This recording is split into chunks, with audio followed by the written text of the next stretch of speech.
ગુજરાત છાયા news ચેનલમાં આપનું સ્વાગત છે। હું છું આપનો રાજેશ જોશી।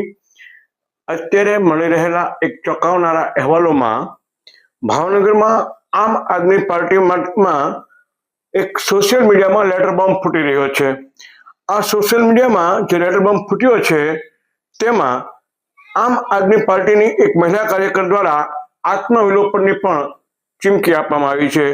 તેણીનો આક્ષેપ છે કે દિલ્હીથી આવેલા આમ આદમી પાર્ટીના એક આગેવાને તેણીની સાથે અભદ્ર વ્યવહાર કર્યો છે અને હાથાપાઈ કરી છે, એટલે કે મારામારી કરી છે।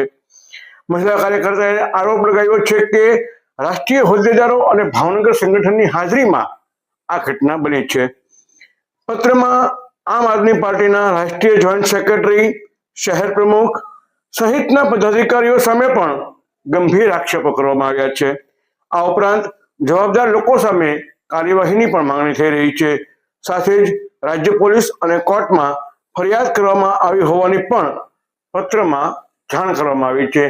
જોકે આ મામલે અમે સત્તાવાર કોઈ નામ સાથેની વિગતો એટલા માટે નથી આપતા કે હજી આની કોઈ પુષ્ટિ થઈ રહી નથી। સોશિયલ મીડિયામાં પત્ર વાયરલ થઈ રહ્યો છે। આ મામલે રાષ્ટ્રીય પદાધિકારીઓ, પ્રદેશના પદાધિકારીઓ સમાધાન માટેના પણ પ્રયત્નો કરી રહ્યા છે।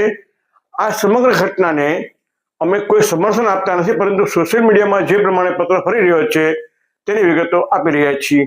રાજકીય